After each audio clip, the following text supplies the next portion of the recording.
महाशय, क्या ग्रस्त का त्याग करना होगा? श्री राम कृष्ण: नहीं, तुम लोगों को त्याग क्यों करना पड़ेगा?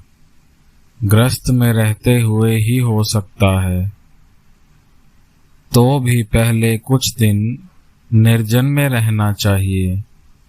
निर्जन में रहकर ईश्वर की साधना करनी चाहिए। घर के निकट ऐसा एक स्थान बनाना चाहिए जहाँ पर रहकर घर से एक बार भोजन खाकर जा सको। केशव सेन, प्रताप आदि ने कहा था, महाशय, हमारा जनक राजा का मत है। मैंने कहा, केवल मुख से कहने से जनक राजा नहीं बना जाता। जनक राजा ने सिर नीचे करके पहले निर्जन में कितनी तपस्या की थी। तुम लोग कुछ करो, तभी तो जनक राजा बनोगे। अमुक खूब फर्राटे से इंग्लिश लिख लेता है। वह क्या एकदम लिख सका था? वह गरीब का लड़का था। पहले एक के घर रहकर उनका खाना बना देता था और थोड़ा बहुत खा लेता था। बहुत कष्ट से लिखना पढ़ना सीखा था, तभी तो अब फर फर करके लिख सकता है। केशव सेन से और भी कहा था, निर्जन में बिना जाए कठिन रोग कैसे हटेगा? रोग तो है विकार, और फिर जिस कमरे में विकार का रोगी है, उसी कमरे में ही अचार, इमली और पानी का मटका है। तब रोग कैसे हटेगा? अचार, इमली, यही देखो, बोलते बोलते मेरे मुख में पानी आ गया है। सामने रहने से क्या होता है? तुम सब ही तो जानते हो। स्त्री पुरुषों के लिए यही अचार इमली है। भोग वासना जल का मटका है। विषय तृष्णा का अंत नहीं है, और यही विषय रोगी के कमरे में है।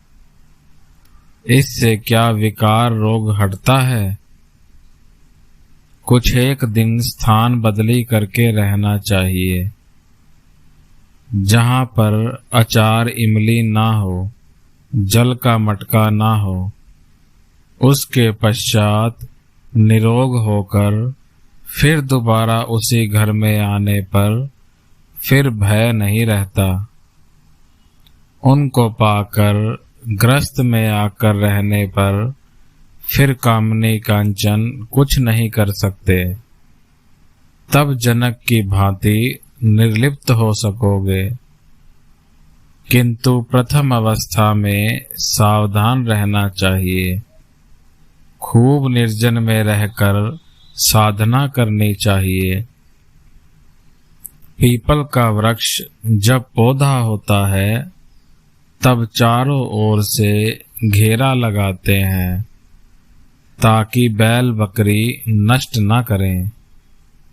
किंतु तना मोटा हो जाने पर घेरे का प्रयोजन नहीं रहता। हाथी बांध देने पर भी वह वृक्ष का कुछ नहीं कर सकता। यदि निर्जन में साधना करके ईश्वर के चरणों में भक्ति लाभ करके बल बढ़ाकर घर जाकर ग्रस्त करो, तो फिर कामनी कांचन तुम्हारा कुछ नहीं कर सकेंगे। निर्जन में दही जमाकर मक्खन निकालना चाहिए।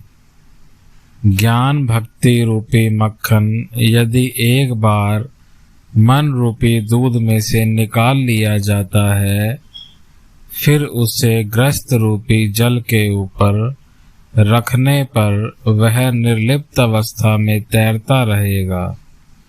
किंतु यदि मन को कच्ची अवस्था में, दूध की अवस्था में ग्रस्त रूपी जल के ऊपर रखो, तब तो तैर नहीं सकेगा। ईश्वर लाभ के लिए संसार में रहकर एक हाथ से ईश्वर के चरण कमलों को पकड़े रहोगे और दूसरे हाथ से कार्य करोगे।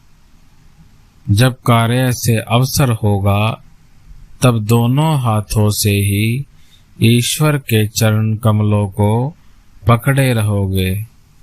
तब निर्जन में वास करोगे, केवल उनका चिंतन और सेवा करोगे।